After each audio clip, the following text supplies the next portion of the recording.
এই জন্য অসৎ বন্ধু, অসৎ সঙ্গ, চরিত্রবান ছেলেও যদি অসৎ ছেলের সাথে, অসৎ মানুষের সাথে মিশে, ফলাফল আসে অসৎ।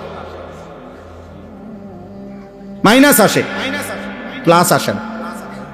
এই জন্য নিয়ম হইল কোনো অসৎ মানুষকে, কোনো চরিত্রহীনকেও সংশোধন করার সিস্টেম, তার সাথে মিশে যাওয়া, তার মতো আচরণ করা নয়। যে সে যেহেতু বিড়ি খায়, আমিও আস্তে আস্তে কিছুদিন আগে খাই বিড়ি, ধীরে ধীরে তারে বুঝাইয়া ঠিক করে এলাম, জি না, এটা সিস্টেম না। সিস্টেম হইল নিজেকে নিরাপদ দূরত্বে রেখে, নিজের ঈমান আমল শতভাগ ঠিক রেখে সংশোধনের চেষ্টা করা, আল্লাহর কাছে দোয়া করা। কারণ ফয়সালা কার হাতে? আল্লাহ। এটা জরুরি বিষয়।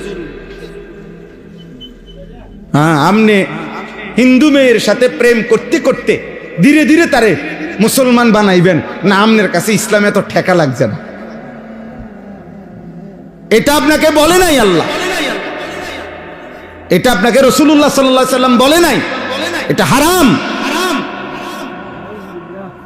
বিবাহ বহির্ভূত, মুসলিম হোক আর অমুসলিম হোক, বিবাহ বহির্ভূত যেই কোনো মহিলা, মেয়ে, বিবাহিত হোক অবিবাহিত হোক, তার সাথে যে কোনো রকমের সম্পর্ক করা এটা শতভাগ হারাম। এটা প্রেম নয়, জিনা, ব্যভিচার। এটা ফলাফল আসবে মন্দ। বরং আপনার যদি তারে ইমানদার বানাইবার দর, আপনি আপনার ঈমান আমল ঠিক রেখে, আখলাক ঠিক রেখে আপনি তাকে কালেমার দাওয়াত দেন। এই জন্য বাপ, যাই হোক, তাহলে আমি বলতে চাচ্ছিলাম কেন ওই যে কথাটা, যে এই বুট খাইলে, বাদাম খাইলে, বসে বসে জিমাইলে, মোবাইল টিপলে এই মানুষগুলোর পরিবর্তন হয় না। আমার জীবনের অভিজ্ঞতা এটা। অসংখ্য মুরব্বী বয়স্ক লোক আছে মসজিদে প্রথম কাতারে 30 বছর ধরে, এবারে আজকে প্রথম কাতারে নামাজ পড়ে, কিন্তু 30 বছর ধরে ইমাম সাহেবের কেরাত উনি সবার আগে শুনে, কারণ উনি তো প্রথম কাতারে নামাজ পড়ে, কিন্তু 30 বছর পর্যন্ত কোনোদিন দিল দিয়া শুনে নাই। যার কারণে 30 বছরও ওনার বিবেকে এটা আসে না যে আমার কোরআন শরীফ সূরা কেরাত শুদ্ধ করা দরকার।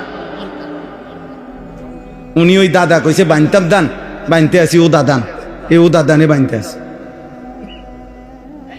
বুঝেন নাই?